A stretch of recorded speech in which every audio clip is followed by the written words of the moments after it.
And let me ask you your goal, like your big thing you want to achieve in your career with puppetry. Do you have something you envision for the future? Yeah, yeah. I think I would like to like continue inspiring people, like, and making this fantastic worlds I put in plural because it's like I wanted to continue creating between artistic languages, because I am in between too, all Uh-huh. these languages.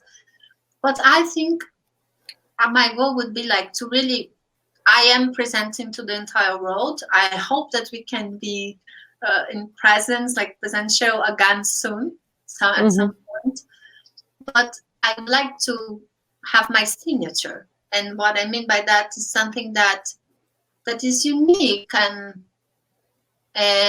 yeah, have my signature, but to inspire people to continue, like really inspiring, creating these fantastic worlds.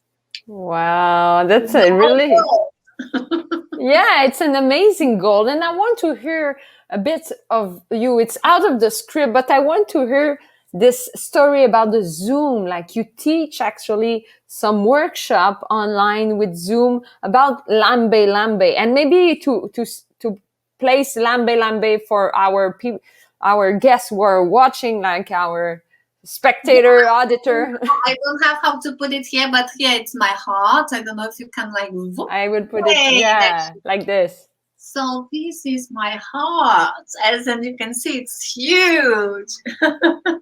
Yay! So Wow. this is actually instead of built in a box, a lambe lambe box, it is the traditional form of lambe lambe. And then for the public that doesn't know, lambe lambe is a miniature puppetry form that was created in Brazil 31 years ago for just one viewer at a time.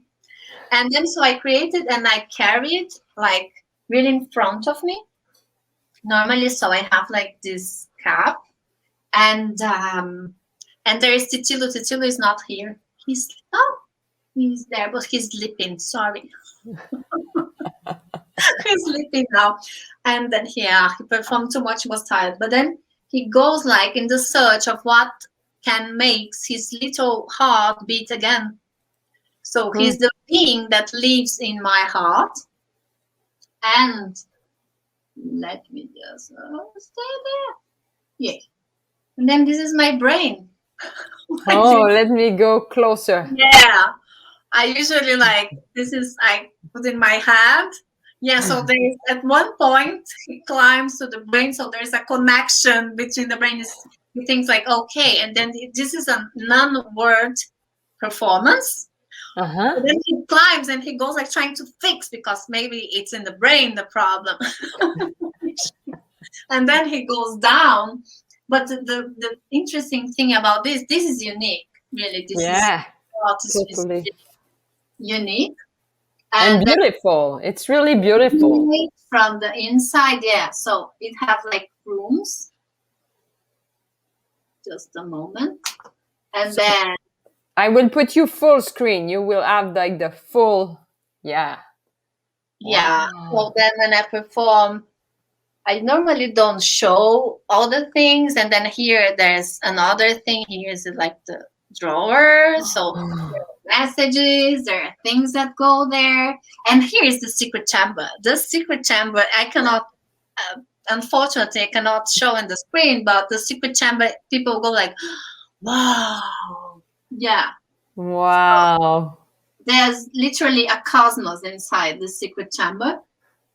So it's like a journey in miniature, and I invite people into my heart. And then what happened is that when the pandemic started, I had been like selected to be a presenter at Puppet Power that is supposed to happen in Calgary last year. And I don't know. I think I think it was part of my naivete. I was a little bit naive and genius, but then I just thought like, I'm going to adapt it online. And I didn't think if how was my camera, the lighting. I didn't think.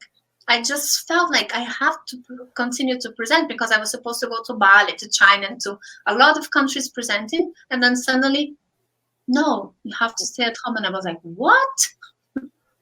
What? No, I have to continue. And then, well, I had like a little room. I was in São Paulo at my mom's house, and I said, I'm going to do my best. And I would try to move, so I call it danceability, because the camera is the webcam, and I have just to make these rooms fit and approach. So I approach and go, because I was alone, and here I am alone too. I didn't know how people were going to react. I didn't know if people were going to connect. And then that was the amazing thing, because it was really, I don't believe in success as people believe it. I think when there's connection and there's coherence, that is success. And then, okay, it was a success. And then they opened, like they have a waiting list. I presented also the conference in English and in French, so people had this approach. And then this year, Open Eye Theater in Minneapolis in the United States, I don't know, someone saw this and they invited me. So I also presented like 30 sessions, then waiting list. So I went to 40 sessions in January, and now the workshops. And I will continue presenting, because it can happen online. Despite some people think like you cannot have a connection, but you actually can. And then I started talking, because normally we present this in the streets or in the theaters, and we talk, because it's so intimate, like to have this contact eye to eye with the person right in front of you, and this like opening my heart literally to the person. And then I started talking, and all these conversations like you have here, that it's amazing. Like I have performed now more than 100 times so far too. And that it's so amazing to get to know people from all over the world. So the magic was like, I didn't know who was coming. You knew, because you have invitation guests, but like I didn't. So it was like a surprise every time. And these conversations, I started like to getting more space, more time for them. And actually, I'm doing a poetic documentary out of all these recordings with another Brazilian artist. Yes. And so ConCordis just like went from the streets to the online, and then I also transposed it to a stop motion, and then we were awarded in South Korea last year. Yeah, we were awarded at the Changchun International Puppet Festival. So like this heart, I think the heart itself, it's universal. Yeah, it's such a... Yeah, we're 5.5 billion hearts in the planet. Who doesn't have a heart? So really, like just the image of it, it's strong. So it talks for itself. Yeah. And the little brain. I think it's such a deep image, and you impress. We have Kiri who say, very nice, wow. Then you say, wow, very cool, thank you. And we have Shelly. We were talking about you, Shelly, just a little bit before. ConCordis is one of the most amazing performances I had the privilege to see. So, yes. And Shelly appears in the poetic documentary. So when we'll be launched, yes, she was one of the people that saw like in the first performances sessions last year. But such sweet, nice person. Shelly, we love you. And yes, I think it's a wonderful like journey that you get with the online world. I feel you are so passionate, and you bring this passion towards the audience.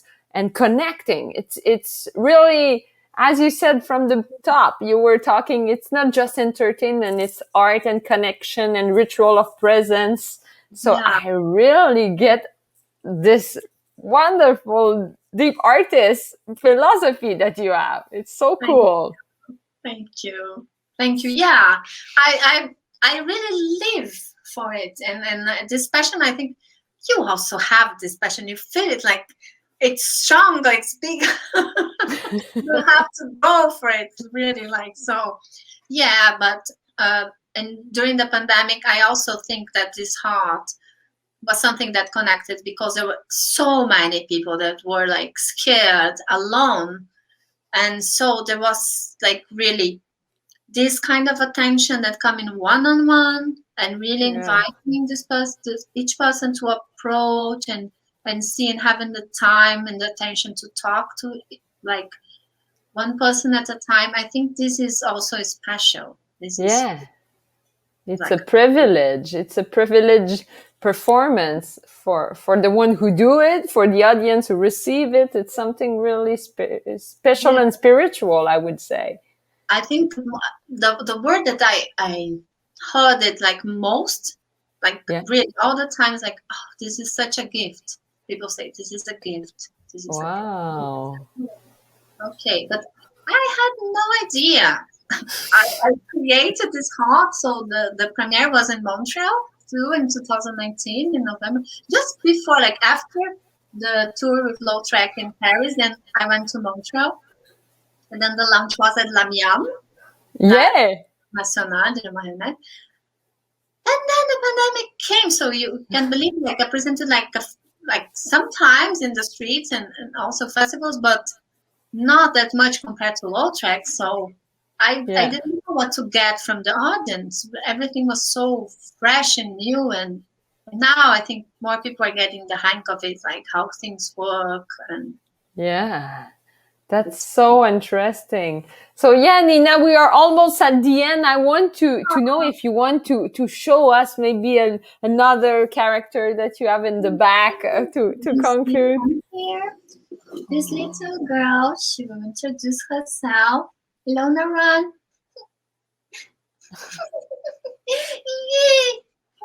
Hello.